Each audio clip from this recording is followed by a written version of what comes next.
Bismillahirrahmanirrahim. Oogenesis ya. Kalau spermatogenesis itu proses pembentukan sperma ya. Kalau oogenesis itu proses pembentukan sel kelamin perempuan atau sel telur atau ovum. Proses terjadinya oogenesis itu terjadi di dalam organ yang disebut ovarium. Jadi oogenesis itu terjadinya ada di ovarium ya.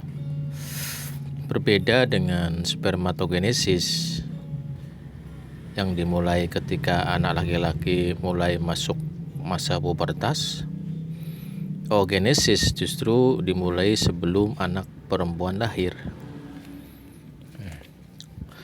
Tahukah kamu pada saat baru lahir anak perempuan itu sudah memiliki bakal sel ovum atau disebut dengan sel primordial itu sebanyak 200.000 hingga 2 juta.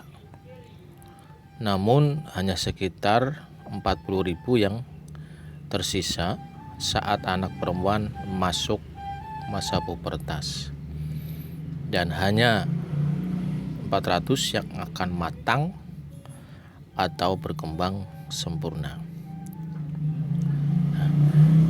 Satu sel telur yang matang itu kemudian diovulasikan, dikeluarkan dari ovarium. Jadi kalau sudah matang itu ovarium itu mengeluarkan ovum itu diovulasikan ya, dikeluarkan dari ovarium selama siklus reproduksi atau yang biasa disebutnya dengan siklus menstruasi perempuan. Silakan kamu perhatikan gambar ya 1.7. Ini dikutip dari IPA Kemendikbud revisi 2018 semester 1 halaman 20. Pada gambar 1.7 kamu dapat melihat bahwa di dalam ovarium itu terdapat folikel yang berukuran kecil.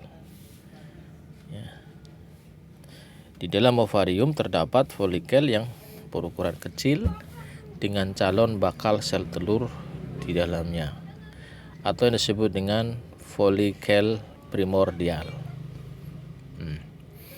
Folikel dan bakal sel telur tersebut berkembang semakin besar menjadilah folikel primer. Nah, kemudian folikel primer ini berkembanglah menjadi folikel sekunder. Coba lihat gambar ya. Dan pada akhirnya menjadi folikel matang. Nah, selama folikel berkembang ini, sel primordial akan membelah secara mitosis, membentuk oogonium atau sel induk telur yang bersifat diploid 2N.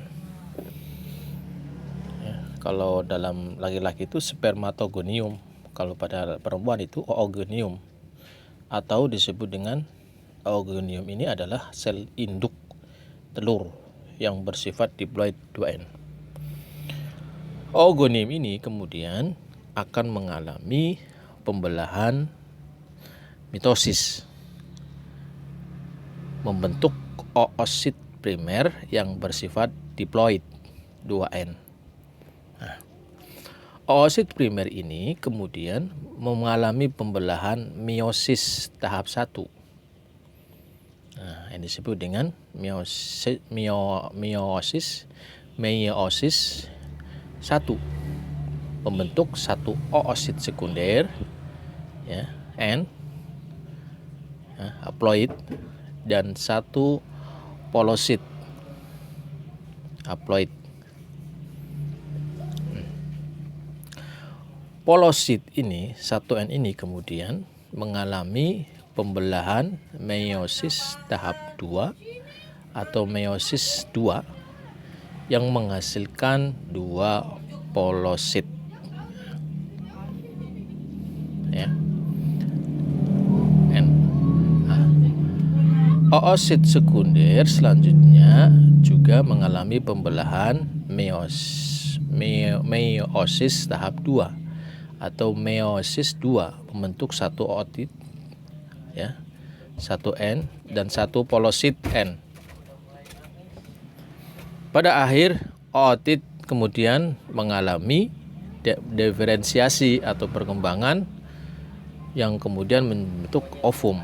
Nah, pada akhir peristiwa oogenesis ini, dari satu sel induk itu, sel induk telur itu, oogonium itu, ya, akan dihasilkan satu sel telur atau ovum yang bersifat haploid 1N dan 3 polosit atau badan polar yang bersifat haploid 1N.